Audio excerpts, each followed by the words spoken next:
Hey, what's up, everybody? It's Travis Johnson for What's Really Good. And I got a question for you.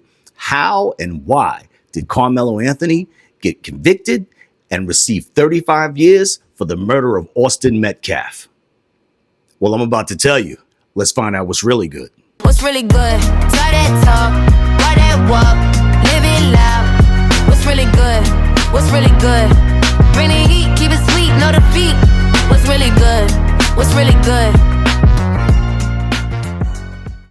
Welcome back, everybody. And before we get into it, I just want to say that this is my first time commenting, giving any type of comment. I'm not in people's comments about this case. And there's a reason why I don't cover a lot of information. The reason why I don't cover a lot of information is because when I'm covering information, I want to cover stories that are not only interesting, but stories that I have some credible information, i.e. court cases where there's been a verdict, information that I can gather. So if I know somebody in a certain camp and I know I can get information, I know people involved, then it's something that I definitely want to be able to cover. But I do not like to cover things and just give my opinion on most things. I will give my opinion on court cases, though, that have already been decided. So with that being said, like I said again, this is my first time commenting on the Carmelo Anthony case involving he and Austin Metcalf.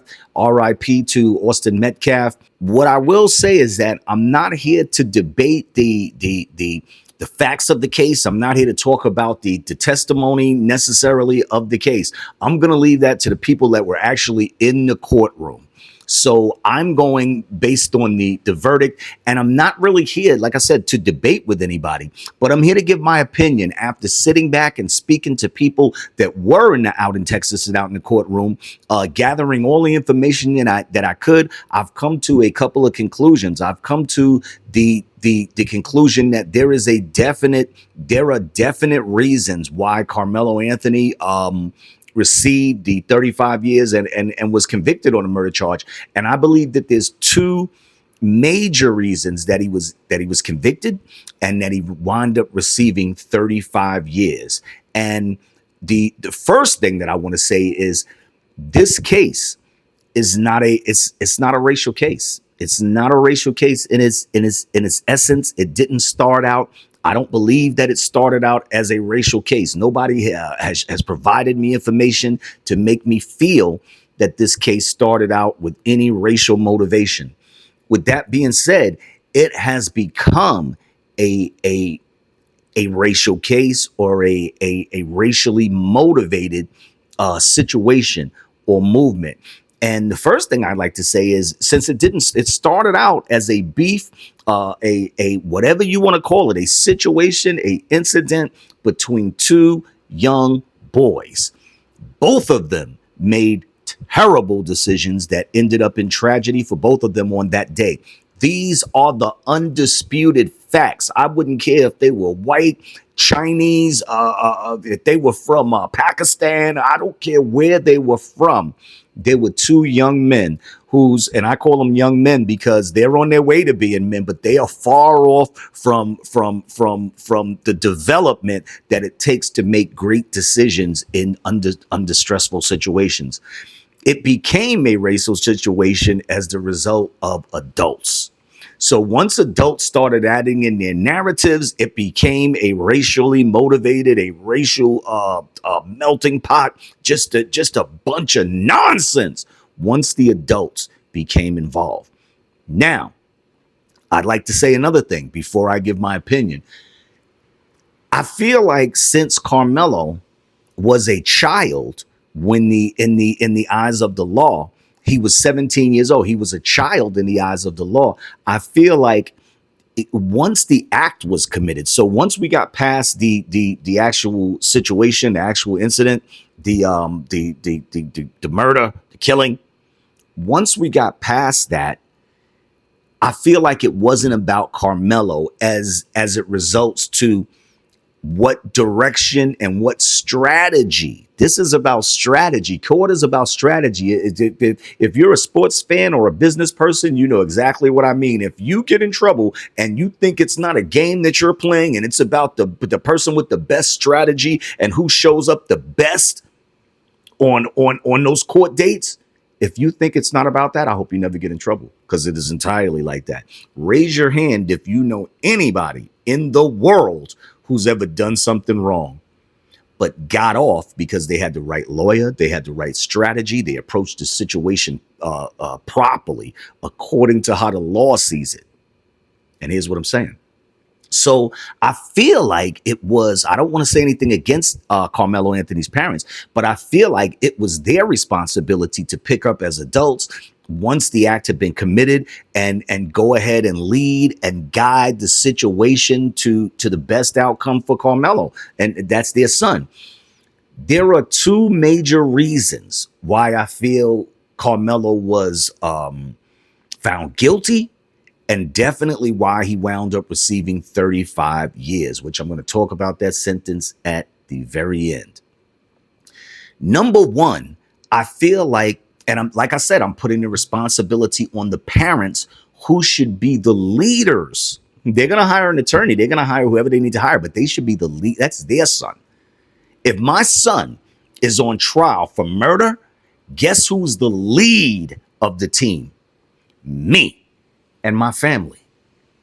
The person that's in command, that's going to execute in that courtroom, is the attorney that we hire. And it's our job, of course, to make sure that we hire the best attorney according to the situation. Now, I'm not an attorney. And like I said, I'm not here to argue the facts of the case. I'm here to tell you why that boy got convicted, though, and why he got that 35 years. I hear a lot of people speak about the law and how it treats, different people in Texas. I'm a native New Yorker. I don't know. But with that being said, we must understand that laws are different and handled, and the law is handled differently under different statutes in different areas. So we have people from New York trying to argue different points about the case when they're not using Texas criminal law. And that goes for anybody that doesn't live in Texas. So with that being said, the first thing that I think the family did was take the wrong stance. They took the wrong stance. They took the wrong stance. And I'm going to get into the defense as well. So when I say they took the wrong stance, most times a person is murdered, the case is about who, how, and then why. Once they find the person, and they probably already know how the person was murdered, but once they find a person, then they usually want to sit down. They don't always get the answer, but they usually want to sit down and understand the why. It just makes for an easier case for the police. So they want to know why, so they can, get a slam dunk on that, right? But this case, we already know who. Carmelo admitted the act on body cam, on police body cam. So we've all seen that. We know how. We've now seen the weapon. So a lot of people said it was a utility knife. I don't think it was a utility knife. Like I said, I'm born and raised in New York. To me, that's a knife. Maybe I'm ignorant, but that's a knife in my eyes. And it's a nice size knife. It's not the biggest knife in the world. It's not the knife of a that somebody's out there's going to take out a bear with, but it's definitely a knife. Obviously, they can kill a person. I hear a lot of people speaking about the fact that the knife was legal. Let me show you something. This is legal. There's nothing illegal about this piece. If I use it to kill you, will it matter whether it was legal or not? It's the murder weapon. Stop it. So getting back to the stance that was taken by the family was, first of all, the defense was self-defense. And like I said, we'll talk about that. But the stance was, our boy didn't murder anybody, and we all, I'm not here to bash the family, so I'm not going to get into all their statements. But we all saw the stance that they took. And I'm going to tell you something about the stance that they took and who they decided to hire to represent them. And I'm not talking about their attorney.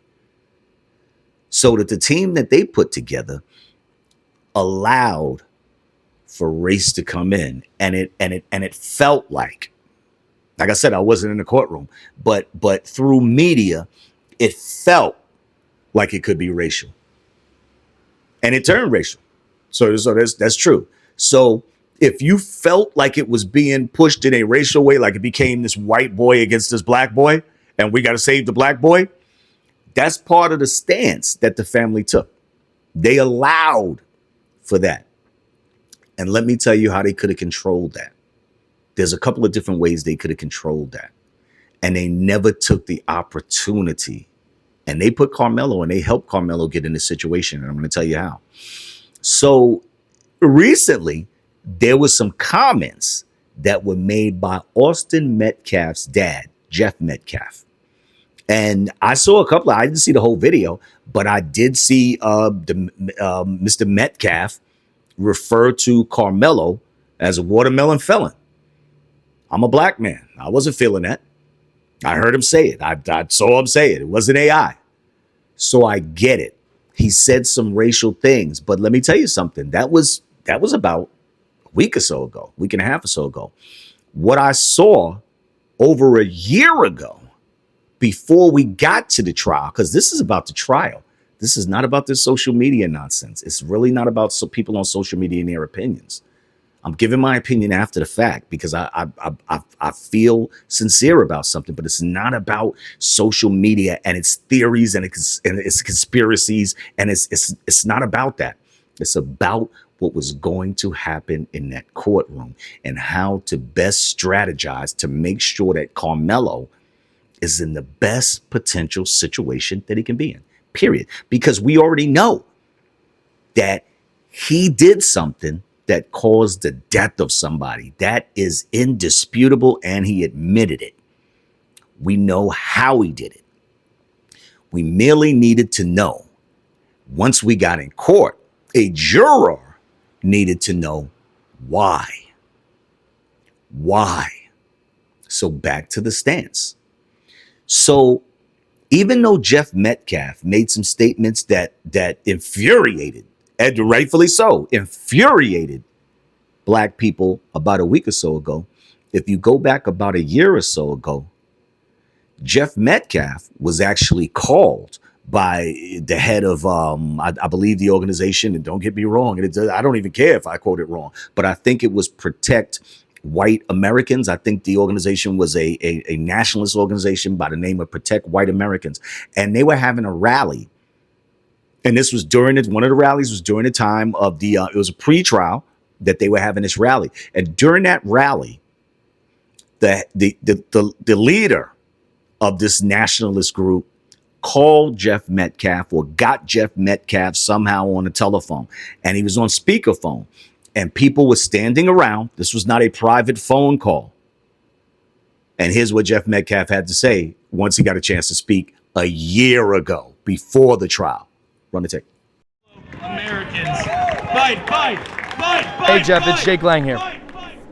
Yes, sir. What can I do for you? Jeff, first of all, my entire heart rests in your hands. I would be in my position, not even as somebody even knew your son, but somebody that shares the same understanding. I grew up as a 17-year-old young white man too, and I grew up in fear of my life around black people because they were killing and robbing people around me all the time. And I don't understand, as I was a father, you could sit idly by and not condemn the culture that killed your son. There is an epidemic problem in this country, and your voice could be one of the loudest voices in this country, but you've chosen to recoil out of fear and continue the suppression. Why will you not stand with me and with the rest of the people? We're not calling for racial divide. We're not calling for hatred. We're saying 350,000 attacks on white people by black people a year in this country is wrong. Why can't you stand that and say with that? Maybe you can.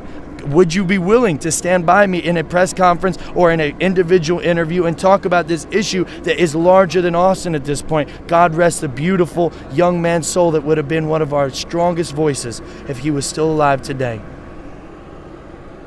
Are you done? Yes, I am, sir. Okay, my turn to speak. You are part of the problem, my friend. You're trying to create more race divide than bridging the gap. I do not condone anything you do. You do not have any... That's called white guilt. No, let it talk. But my son, let me finish. I give you your time. You take my son's face off your website. I am not associated with you.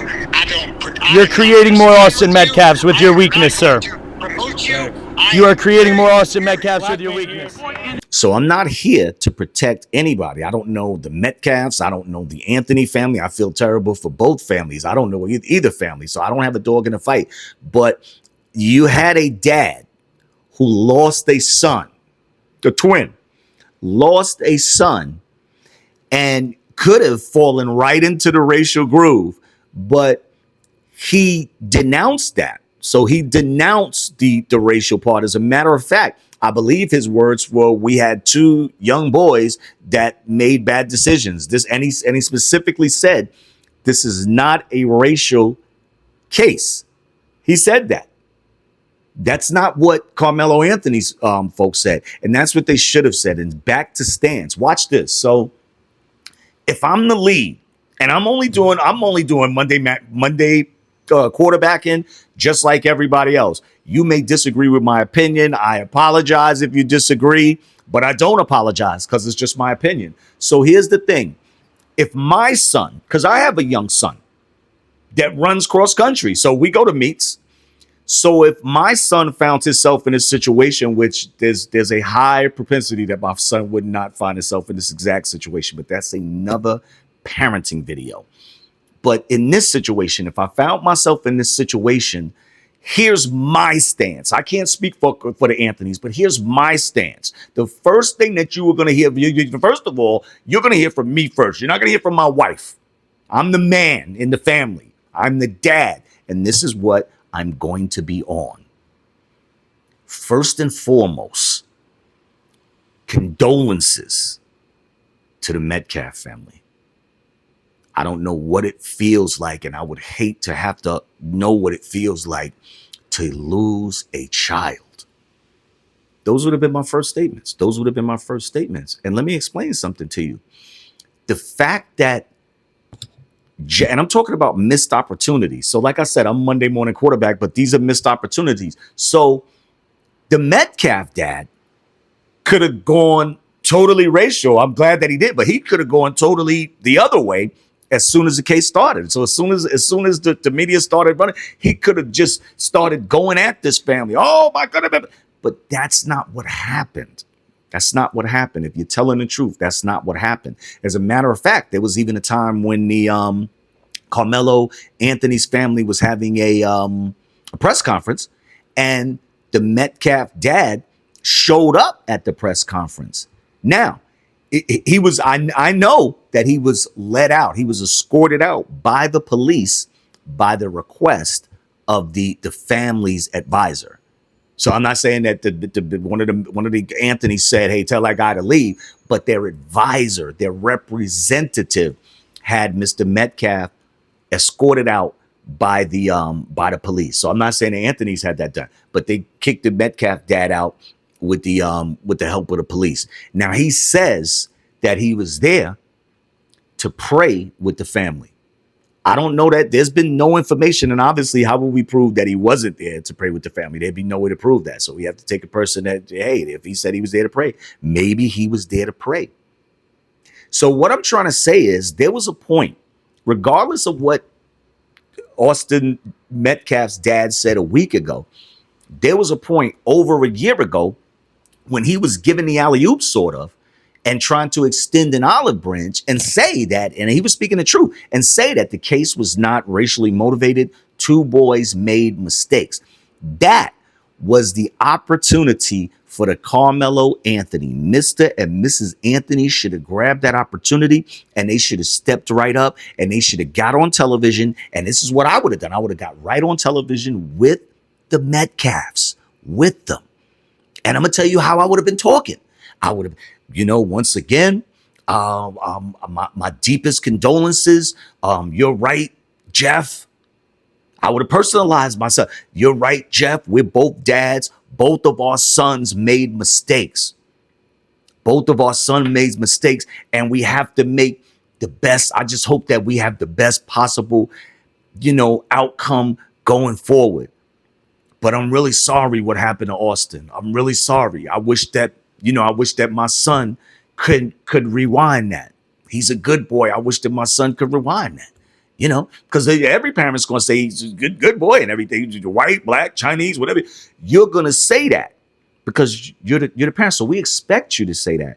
But if they would have jumped on that opportunity that the Metcalf dad gave them, then you could have only put Carmelo in a better situation. And I'm going to tell you what would have happened.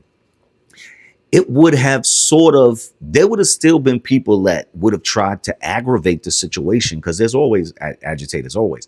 So there would have been people outside that tried to agitate the situation, like, oh, look, it's a black versus a white kid. They would have still tried to do that. I'm not saying that wouldn't have existed. However, if the parties involved would have, for lack of a better word, showed some unity because the situation was tragic to everybody, it would have been it would have sort of quelled or silenced a lot of the racial stance and that defense, because there's a lot of people that are just talking just because Carmelo is black.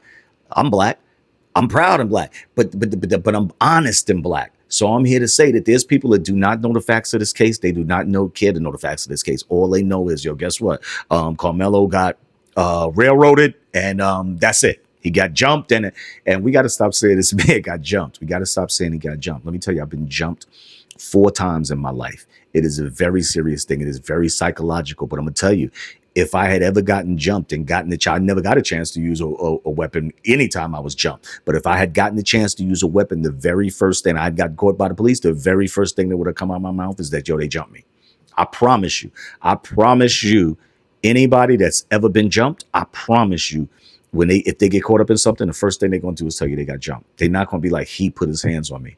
You could say whatever. We got to stop with this, well, maybe this and maybe that. These are facts, man. If you get jumped, if you out there and you've been jumped before, let these people know, man. If you get jumped, you're gonna tell people, I got jumped. You're gonna tell everybody. You're gonna tell your homeboys when you get back, yo, we need to step. I got jumped. It wasn't a regular fight. I got jumped. Because that's a really serious thing. Like when you got 3 or 4 people, pounding on you, that's a very serious thing. And like I said, I've been jumped on multiple occasions. It is not no bueno, very serious. So you would tell the police, yo, they jumped me, because that's automatic. That's almost that you're still going to jail. They're gonna put the handcuffs on you. But when it comes out that you were jumped, it's gonna be a little different, right? But back to the stance they took. They took this self-defense. Which we'll speak about at the end, but they took this self-defense stance, and they just took our son didn't do it, and that's it type of thing. And they rolled that out. And they watched the tempers flare. They got, and I'm not here to talk about anybody, but they got, I don't know, man. They got Charleston White involved. I don't have any problem with Charleston White. I don't care about Charleston White. I don't care either way. But he's like a media guy. Like, I saw him in like a celebrity boxing match. Like, why is he involved in a murder case? Like, that's like I said, that might be another video, but it's just stuff like that boggles my mind, man. Like, why? This is not about the internet. And you're running these cases. For many people, most people have not been to court, and they've definitely not been to court with facing like serious time and things like that. We got to get out of this thing where we think the court of what do they call it? The court of opinion is what it's about, man. That's not what it's about. It's about what happens when you get in that courtroom. If you got a jury trial, it's about those jurors. If you got a judge trial, it's about that judge. It's not about academic. It's not about anybody, man, on this internet. And we got to stop believing all of this stuff, man. And if you want to believe something, get in a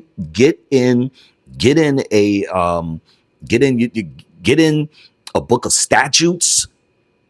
So if you live in New York, get in those laws, those New York laws, because that's what really governs your life. This internet is not going to govern your life. It doesn't matter how many people agree with you on this internet. When you get in there, that jury is going to decide what's going on. That judge is going to decide what's going on. We got to stop playing this game.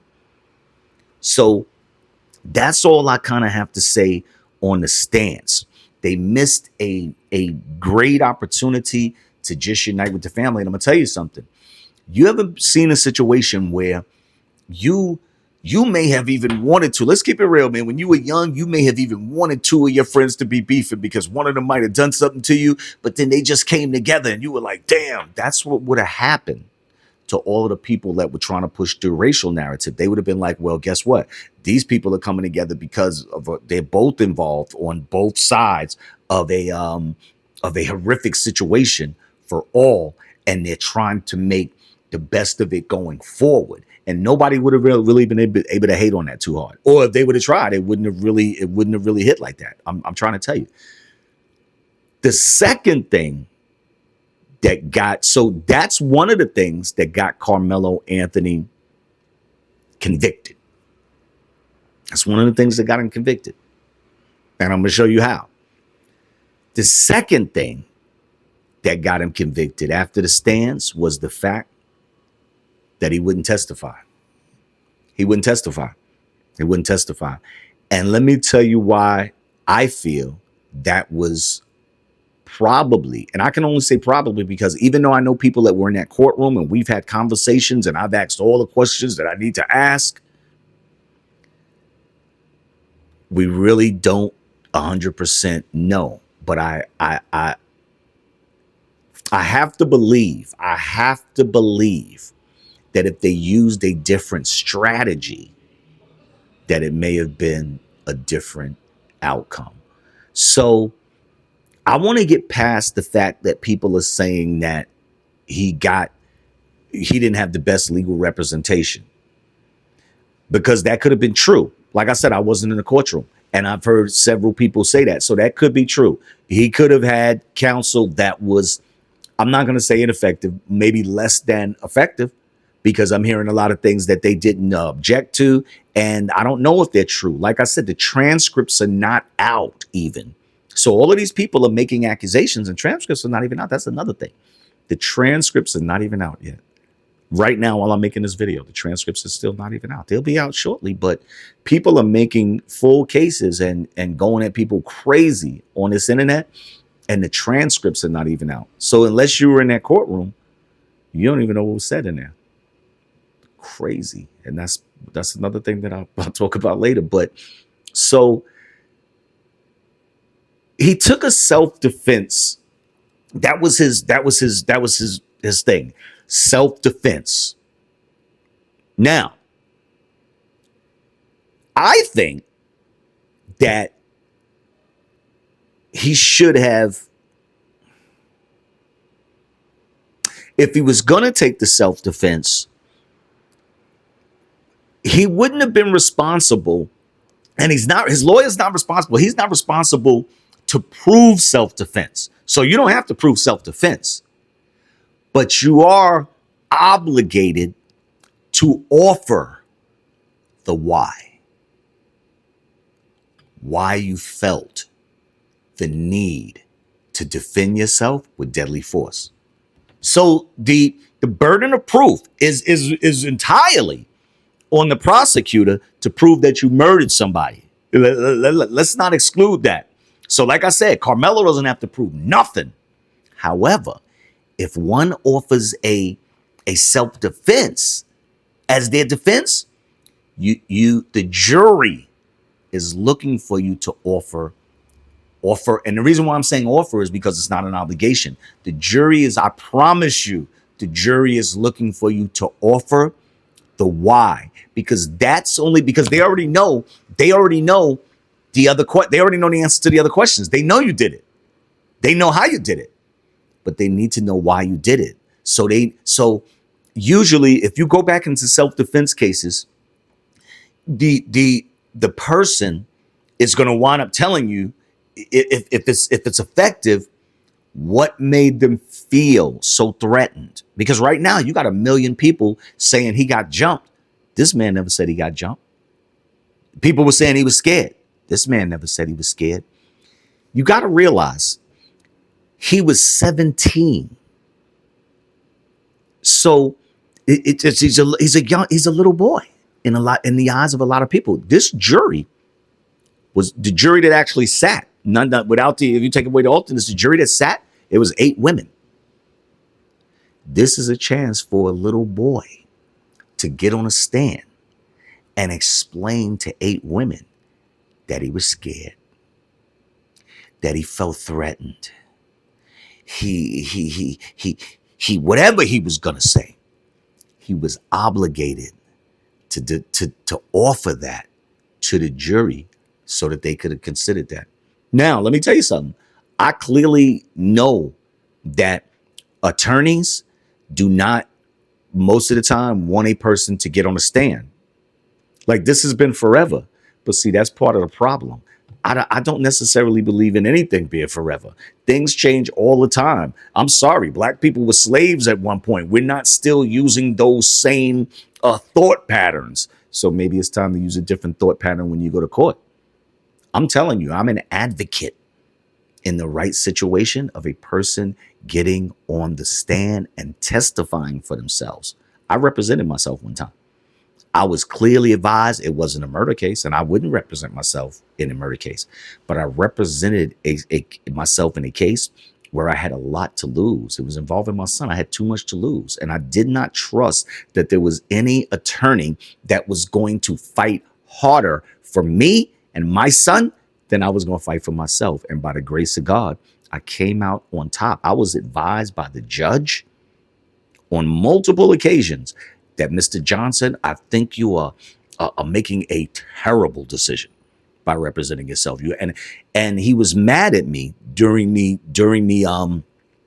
procedures. It was only like a day and a half, but he was mad at me. And I'm gonna tell you why he got mad at me. Because since I'm not an attorney, I'm a half intelligent dude. I had to ask questions that an attorney wouldn't have to ask, and he scolded me. But here's what I told him. I said, hey, guess what? I'm fighting like for my son.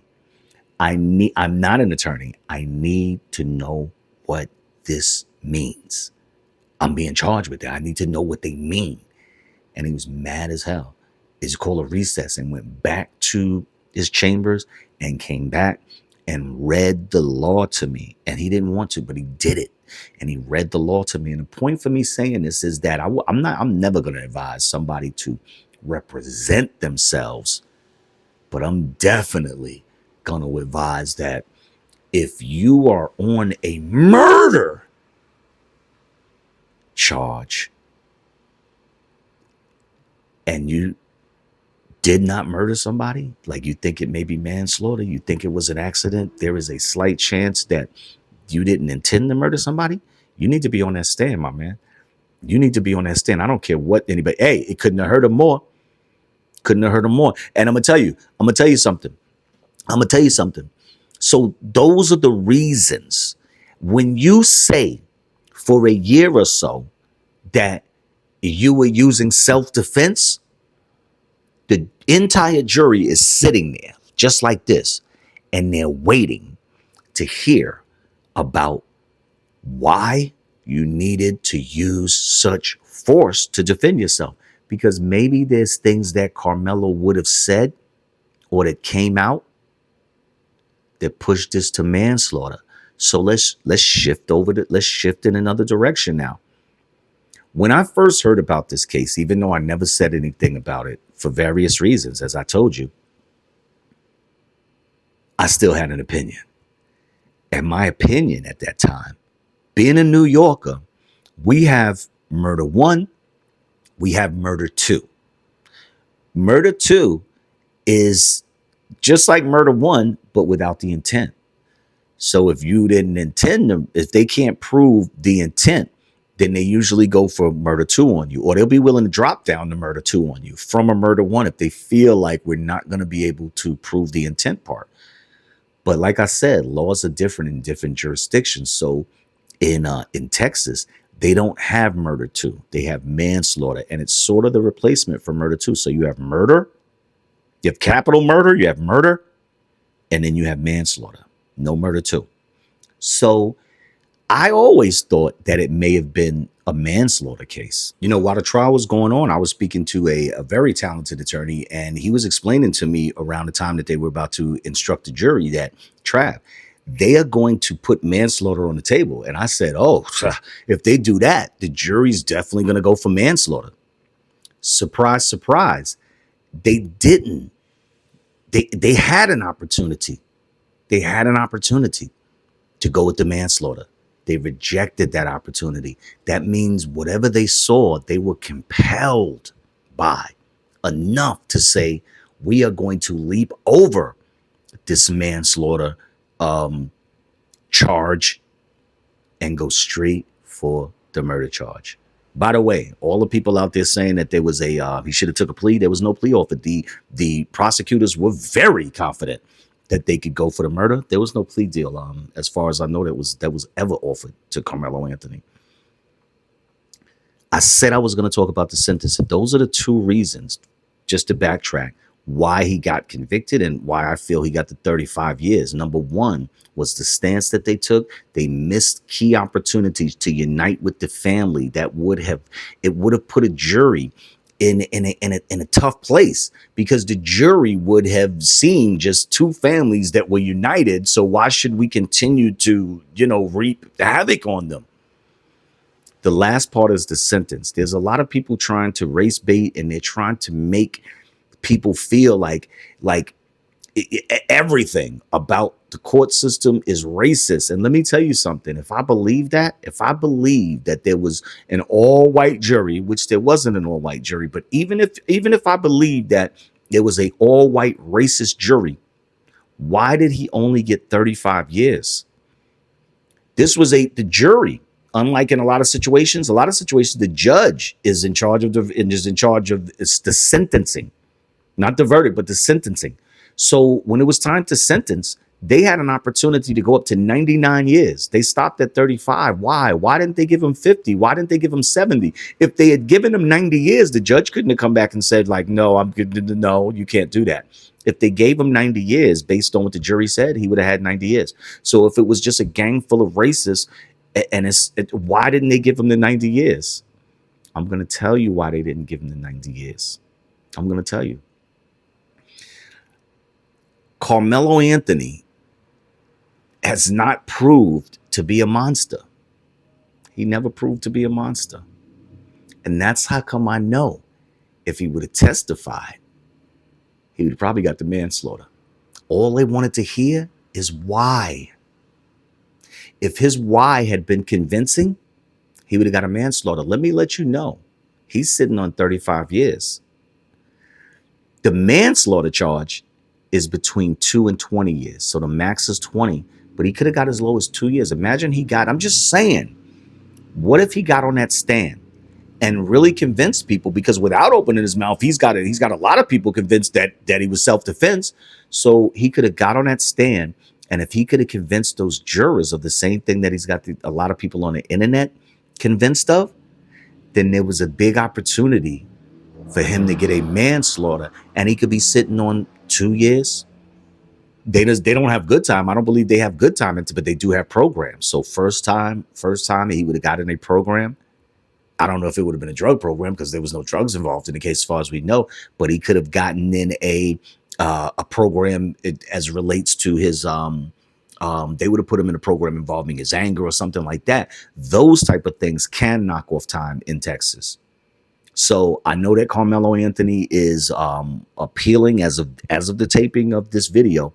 He's actually appealing. I heard he's got a great team. I don't know much about them, but I heard he's got a great team. I believe they took the case pro bono. We'll see what happens on appeal.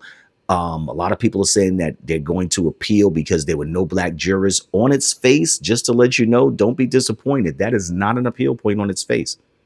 Now, if you can prove that the black jurors were dismissed and there were people that were in the same exact position and had the same exact or similar circumstances to the black jurors, and you didn't dismiss them, but you only dismissed the black jurors, that is definitely a point for appeal. So I don't know what the appeal points would be. I really have no idea. Like I said, I haven't even gotten a chance to read the transcripts. What I will say is that obviously the case is not over. We've got a lot more coming, it looks like, in reference to this case. In the meantime, make sure that you make your way over to BGF TV. They are the new home of independent entertainment.